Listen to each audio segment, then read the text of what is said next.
number one, in your early analysis of the Auburn Tigers, what do you see? I mean, it's incredible.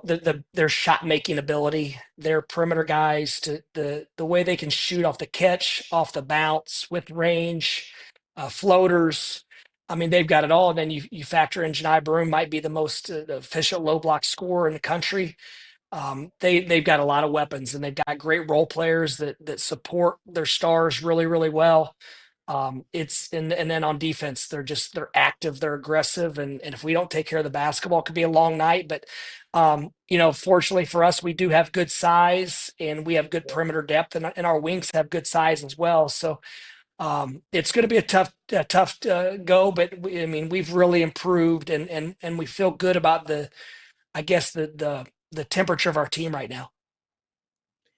Last but not least, you come at this tournament from different perspectives in that 2 short years ago, you're in the Final Four. And in that tournament, there were 5 double-digit seeds in the Sweet 16.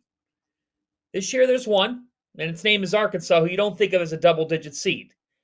I know you're consumed with your team and film study for Auburn, but Dusty, our world is crazy, as you well know. And today it's, well, NCAA Tournament, NIL, all this in the third. You faced a UC San Diego team that won 30 games. That was a close game.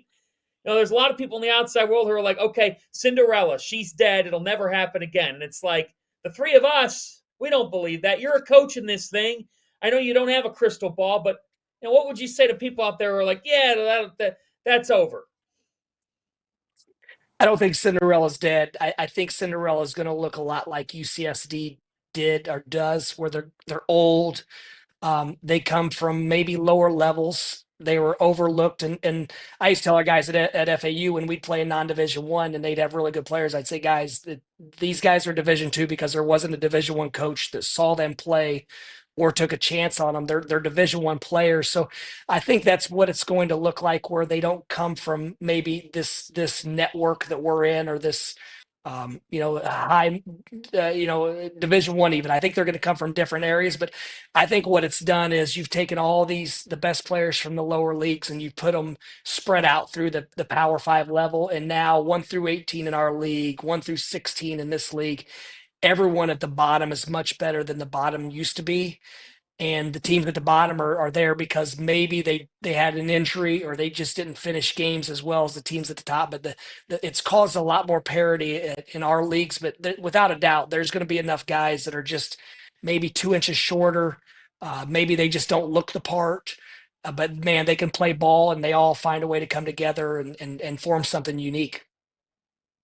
Who's that next Dusty May that's able to do that? I mean, because I text you even with your Final Four group in the following year. Obviously, there was so much expectations, but I text you and I said it's special. It says more about you that you were able to keep those guys at that level, and that's part of the reason why I say that the Cinderella isn't dead, because those guys turned down a lot of money to stay with you, and we see the success of where they are now with John L being in Arkansas, Elijah Martin being down in Florida, and those teams still in Bella, but obviously Vlad Golden is still with you. So who's the next Dusty May coming from a lower level that you can think of right on top of your head?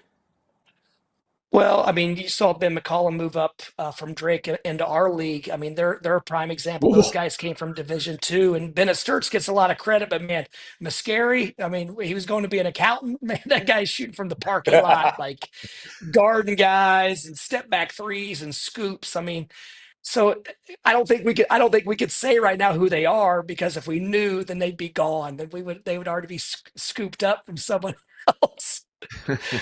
But I do think it's out there. But also I think last year, after the Final Four year helped prepare that group. You look at the success of Elijah, Nelly, and Vlad, and then Nick Boyd and Trey Carroll at FAU, and Brendan Lorien at North Texas. I mean, the list goes. Giancarlo Rosado at Charlotte.